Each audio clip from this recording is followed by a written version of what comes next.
Assalamualaikum warahmatullahi wabarakatuh. Nama saya Jimli Balani. Saya dari kelompok 6. Saya di sini sebagai presentator pertama. Baik, saya akan mulai. Pelaporan audit merupakan laporan auditor yang diterbitkan sebagai hasil suatu audit atau laporan keuangan. Bentuk dan isi laporan auditor keuangan dipengaruhi ketika auditor menyatakan suatu opini, modifikasian, atau mencantumkan suatu paragraf penekanan atau suatu paragraf lain dalam laporan auditor. Lalu, laporan audit diserahkan sesuai jadwal yang sudah dipahami. Tujuan audit dan laporan keuangan yaitu untuk menilai kewajiban atau meyakinkan penyajian laporan keuangan yang dibuat oleh perusahaan. Dalam pelaksanaan audit, auditor akan menyampaikan laporan keuangan. Auditor terdiri atas 1. Lembar opini yang berisikan pendapat atau dari kantor akuntan publik atau hasil akhir. 2. Laporan keuangan yang terdiri atas keuangan atau neraca. 2. Laporan laba rugi komprehensif. 3. Laporan perubahan ekuitas. 4. Laporan arus kas. 5. Catatan atas laporan keuangan yang antara lain berisi: A. Bagian umum menjelaskan latar belakang. 2. Menjelaskan atas pos-pos laporan posisi keuangan. Terus sub yang ke-6, informasi tambahan berupa lampiran mengenai perincian pos-pos yang penting seperti perincian piutang, aset tetap, liabilitas, beban umum, dan administrasi, serta beban penjualan. Sekian dari saya. Wassalamualaikum warahmatullahi wabarakatuh. Assalamualaikum warahmatullahi wabarakatuh. Perkenalkan, nama saya Nurul Iza Wajarwati. Saya dari kelas PBSE semester 6. Nah, di sini saya dari kelompok 6. Di sini saya akan menjelaskan mengenai laporan keuangan auditor. Namun di sini saya sebagai penyaji kedua, yaitu akan menyajikan materi pendapat kantor akuntan publik. Oke, langsung saja yuk ke materinya. Pendapat kantor akuntan publik. Nah, menurut standar profesional akuntan publik ada 5 jenis pendapat akuntan publik, yaitu yang pertama wajar tanpa pengecualian, yang kedua wajar tanpa pengecualian dengan bahasa penjelasan, yang ketiga yaitu pendapat yang wajar dengan pengecualian, yang keempat pendapat tidak wajar, dan yang kelima yaitu pernyataan tidak memberikan pendapat. Oke, langsung saja yuk pada penjelasan yang pertama, yaitu mengenai wajar tanpa pengecualian.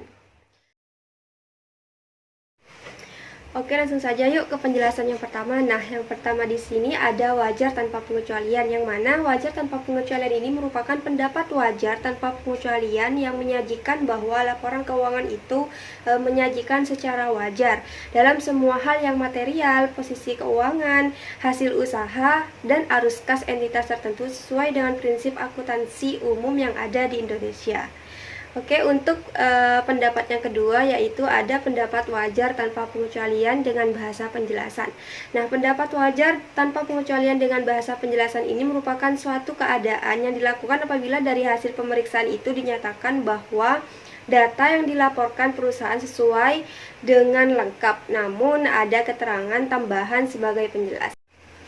Oke, untuk pendapat yang ketiga yaitu pendapat wajar dengan pengecualian, yang mana pendapat wajar dengan pengecualian ini dilakukan apabila dari hasil pemeriksaan itu dinyatakan bahwa lingkup audit dibatasi oleh klien, yang mana prosedur audit ini tidak dapat dilakukan karena kondisi tertentu di luar kekuasaan klien dan auditor, tidak sesuai dengan prinsip akuntansi berterima umum dan atau prinsip akuntansi yang telah ditetapkan secara konsisten. Untuk pendapat yang keempat yaitu pendapat tidak wajar.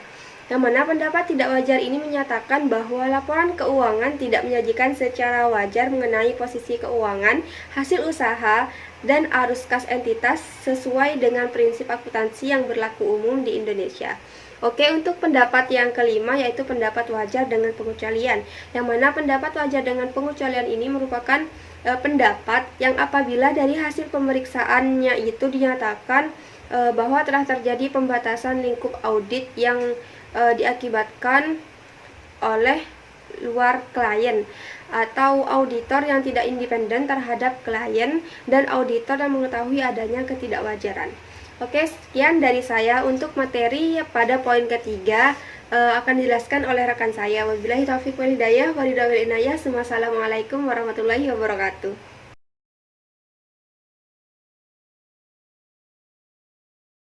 Assalamualaikum warahmatullahi wabarakatuh. Perkenalkan, nama saya Elvira Denita Damayanti. Saya ingin menjelaskan tentang laporan auditor independen. Pada bagian ini akan dijelaskan dan diberikan contoh mengenai laporan auditor independen dan laporan audit atas laporan keuangan komparatif. Laporan independen harus menyebutkan laporan keuangan di audit dalam paragraf pengantar menggambar sifat audit. Dalam paragraf lingkup audit dan menyatakan pendapat auditor dalam paragraf pendapat unsur pokok laporan auditor independen adalah sebagai berikut. Yang A, suatu judul yang memuat kata independen. Yang B, suatu pernyataan bahwa laporan keuangan yang disebut dalam laporan auditor telah diaudit oleh auditor. Yang C, suatu pernyataan bahwa laporan keuangan adalah tanggung jawab manajemen perusahaan dan tanggung jawab auditor terletak pada pernyataan pendapat atau laporan keuangan berdasarkan atas auditnya. Yang D, suatu pernyataan bahwa audit dilaksanakan berdasarkan standar auditing yang ditetapkan Institut Akuntan Publik Indonesia.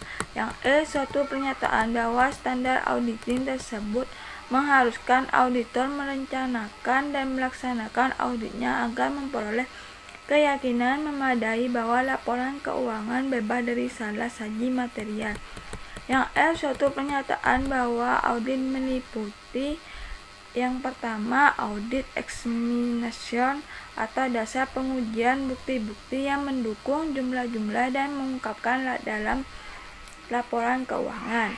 Yang kedua, menentukan standar akuntansi yang digunakan dalam estimasi signifikan yang dibuat manajemen. Yang C, penilaian penyajian laporan keuangan secara keseluruhan. Yang G, suatu pernyataan bahwa auditor yakin bahwa audit yang dilaksanakan memberikan dasar memadai untuk memberikan pendapat. Yang H, suatu pendapat mengenai apakah laporan keuangan menyajikan secara wajar dalam satu hal yang material posisi keuangan perusahaan pada tanggal neraca dan hasil usaha dan arus kas untuk periode yang berakhir pada tanggal tersebut sesuai dengan SAK, ETAP atau IFRS.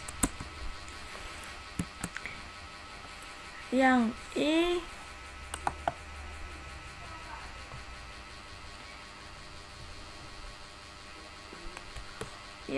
tanda tangan, nama rekan, nomor izin akun publik, nomor izin usaha kantor akun publik. Yang